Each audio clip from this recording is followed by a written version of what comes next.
Hey everybody, today I thought we'd take a few minutes and go over some of the highlights of this one big beautiful bill. So we're going to spend some time here on Wikipedia going over the highs and the lows. Now first off, is this a success for Trump and the Republicans passing this thing? Yeah, it is. If they were unable to get something done, they would look pretty weak given that it's a GOP trifecta. But do I think most people are going to think this is a great law? Not really. Now, given these budget reconciliations, they're always jam-packed with a ton of stuff. Obviously, there's going to be pieces that most people are going to like, but the things that are going to get all the headlines are going to be the bad things. Now, you might love 90+% of this bill, but even so, that's still 10% you're not going to be a big fan of. So whether it's 10, 30, maybe 50% or more, that's the stuff that's going to give Democrats motivation to turn out in the midterms. Now, if you know anything about this channel, you know that I usually like to focus mostly on election-related coverage. But on the broad issues that I do have an opinion on, I usually say Republicans do better on the cultural front, Democrats on the economic. And as we get down into the specifics, that's what you're going to see. So you might have a different take on a lot of these issues, that's fine. But there's so much here, it would have been nice if some of this stuff could have been voted on individually. And I know a lot of it didn't get through the parliamentarian and the economy. It's vastly complicated. I'm not going to pretend I know the half of it. But let's go over some of these things, starting at the top. Now, I'm sure some of this stuff on the Wikipedia page is going to be updated. But right now, it says it's estimated to add roughly $3 trillion to the national debt and is projected to cut approximately $4.46 trillion in tax revenue over a 10-year period. Now, many times projections are inaccurate, and they're not going to account for any growth that might occur. But that top line number looks terrible, increasing the debt and cutting a ton of revenue. It's not exactly what you want to be bragging about. Now first here, we've got permanently extends the individual tax rates Trump signed into law in 2017. That I think is kind of a mix. Everybody loves tax cuts. Politicians love how they're always lowering taxes, but it all depends on who they're lowering them on. The bulk of it is going to go to the higher incomes, much less of it on the other end. But the opposition to this, I think, is going to be, why are we cutting it on anybody on the higher incomes? And I don't mean 1 or 200,000. We're talking about easily 500,000 plus. So maybe the ones on the higher end should not be as much, and the ones on the lower end should be more. We've got an increase here on the cap on the state and local tax deduction. That's the SALT cap. It's going to go up to 40,000, and that's if you're making less than 500K. This is another thing that frequently gets brought up as helping the people at the top. Now, given this one seems to cap at 500 grand, it doesn't seem like a bad proposal. But if you get to deduct your state and local taxes on your federal taxes, it almost seems like it kind of defeats the point. If you've got high local taxes, then you've got high local taxes. Trying to reduce that impact federally does seem like it's just going to be more lost revenue. But this is one that mostly seems to have bipartisan support. Next, we've got a tax deduction for tips on overtime pay for workers making less than 150,000. Any less tax on tips or overtime is going to generally be pretty crowd pleasing, although it again means less money coming into the government. How about allows car buyers to deduct 10,000 per year in auto loan interest for cars assembled in the US? 10,000 in auto loan interest per year is a ton.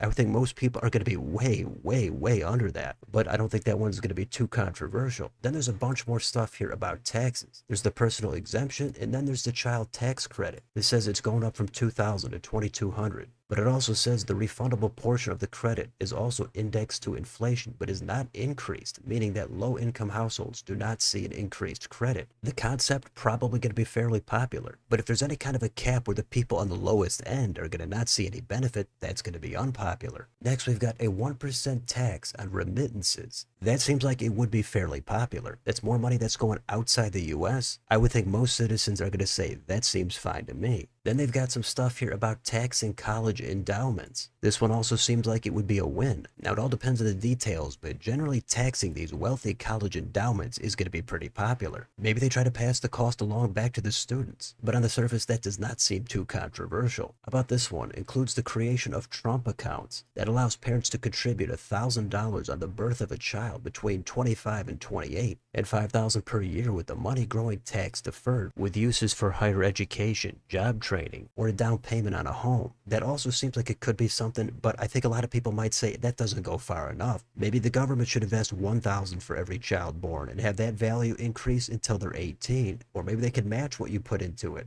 So it might be an interesting idea, but on the surface it seems a little bit weak. Then there's stuff about phasing out clean energy tax credits. Some people not going to be a fan of that one, but I think more people are going to say they're fine with it or they don't care. About this one here, reverses aspects of Medicare's price negotiation program, allowing more drugs to be exempt and increasing costs for consumers. The CBO estimates $5 billion in lost savings for the government over 10 years. Almost anything related to healthcare, people are not going to be a fan of it. People want to be covered and they want some of these costs down. I think price negotiation is pretty low time, and if costs are going to go up because of that, people are not going to like it. Then we got the defense portion. We've got $150 billion in defense spending. Then they go into all the specific details. The interesting thing might be this Golden Dome missile defense system, but I think most people on both sides of the aisle know that whenever it comes to defense spending, there's no questions asked. The money is just there. Nobody worries how they're going to pay for it. Every year it seems to go up and up. I think most people would like to see some sort of a cut there. But anytime you talk about cutting defense spending, people totally freak out. But I think most citizens would like to see some level of urgency for their own well-being that's close to what it is for the defense budget. Next, we've got a lot here about the border. This is a huge cost. I'm sure there's ways to do it a little bit cheaper or do it a little bit different. But generally, spending on the border and everything related to immigration, most people are going to say they're fine with it. Now, maybe you want them to do a little bit cheaper. I get it. And maybe some of the enforcement you might think is a little bit over the top. But I think a lot of that is just a response to the previous administration, when it seemed like the border was much less secure and there was an abundance of illegal immigration. So this is kind of a backlash to that. But overall, I think most people not going to have a huge problem with it. It's also interesting that there's a $100 annual fee to apply for asylum. Now let's get into the most controversial part. This is cutting $1.2 trillion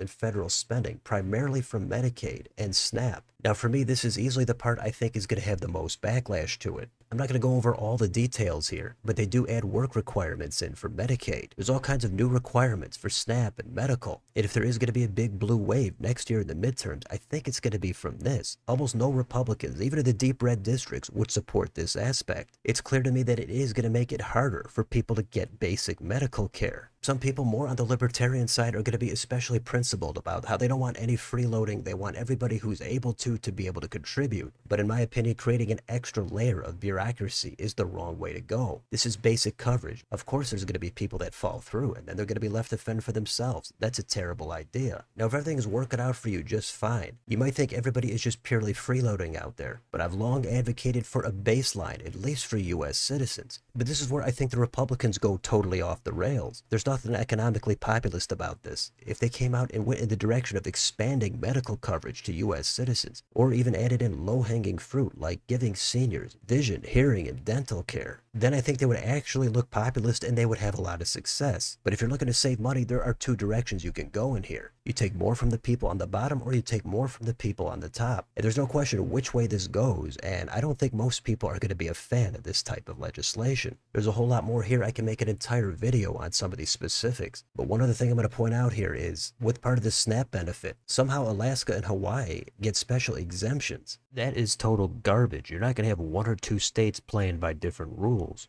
So let's try to move on to a different section here. There's stuff here related to student loans. And I know a lot of progressives want to see a lot more forgiveness, but a lot of people don't have student loans. They never had them, they never will. It's not the same as healthcare where everybody's going to need it for sure. So I know the people that don't have loans don't want to pay for the people that decided to take on the loans. That's a more nuanced issue with different aspects, but I'm going to keep moving. We've got halves the funding for the Consumer Financial Protection Bureau. If everyday Americans feel like there's a tangible loss to that, there's going to be some backlash. But if it's just cutting out some of the bloat and streamlining the process, then it's not going to be as big of a blow as it sounds. How about establishing $50 billion for a rural hospital fund? That sounds like a good idea. Too bad they had the Medicaid cuts to go with it. We got more money for the Coast Guard. We've got more money for air traffic controllers. $12 billion seems like a lot. Maybe there's also some bloat there that they could cut out. The numbers are huge, and we always wonder if there's some kickbacks in these types of numbers. Same thing with $10 billion for NASA. And there's other stuff on here like expanding the Radiation Exposure Compensation Act to people affected by nuclear development and testing. That seems extremely uncontroversial. So there's a ton more on here. You could go on and on and on about it. The process was complicated. Not everything made the final bill that Republicans wanted. But the early estimates here are it's going to add $2.4 trillion to the national debt by 2034. Again, Republicans are hoping that the economic growth is just so massive that it outweighs this debt. But we've got about 11 million Americans Americans potentially losing health insurance coverage. We already covered that. It's obvious that some people are going to lose coverage.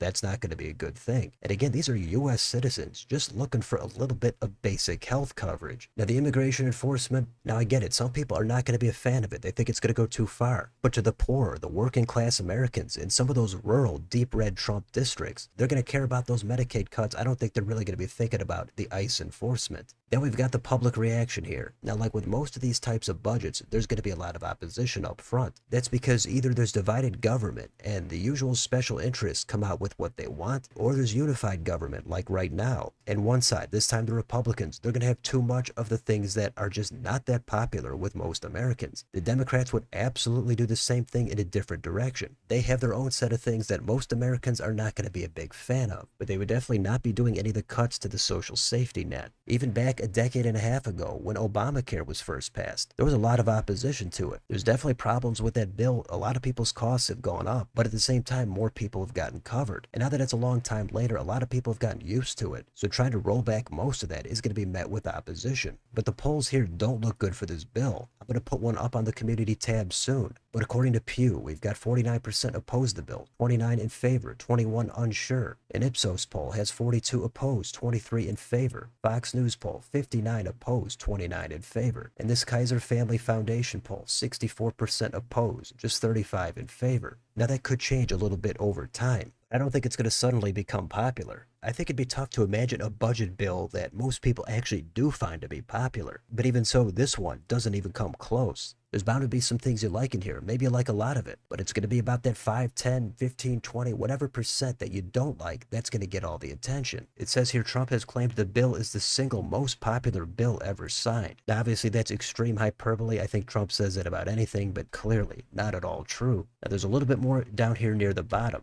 This is about Social Security taxes. At first, it sounded like those taxes would be eliminated. But then it says there's a temporary $6,000 deduction for seniors 65 and older within a certain income. So that's going to reduce the tax liability, but the taxes are still there. And then it says no tax on tips. This only applies to the federal income tax. It's not going to remove anything for Social Security, state, and local. So that's something, but it's still definitely not what a lot of people are going to be thinking when they hear no tax on tips. So there's just so much here. You could go on and on forever about this. Almost everybody's not going to look too far into these details. There's just way too much here. But the summary here is, with few exceptions, I don't think this is economically populist at all. The stuff related to immigration, I think, is going to be relatively much more popular. There's a whole bunch of other stuff in between. I'm not even sure about a lot of it myself. But the long-term outlook is this is going to amp up Democrats in the midterms. That's usually what happens. One party gets in there, they do a couple of things people like, and then they blow it in a totally different direction. Then the pendulum swings back and the other party comes back in. That's why a lot of people don't like politics. I don't even like it that much myself, but I do try to cover what I can about elections, and occasionally I'll give you some thoughts about some of these specific issues. So that's it. Let me know in the comments, what do you think about this bill? There's so much here. I'm sure there's at least a few things you like. It's probably a lot you're not sure about, but there's also probably 1, 2, maybe 5 or 10 things you don't like at all.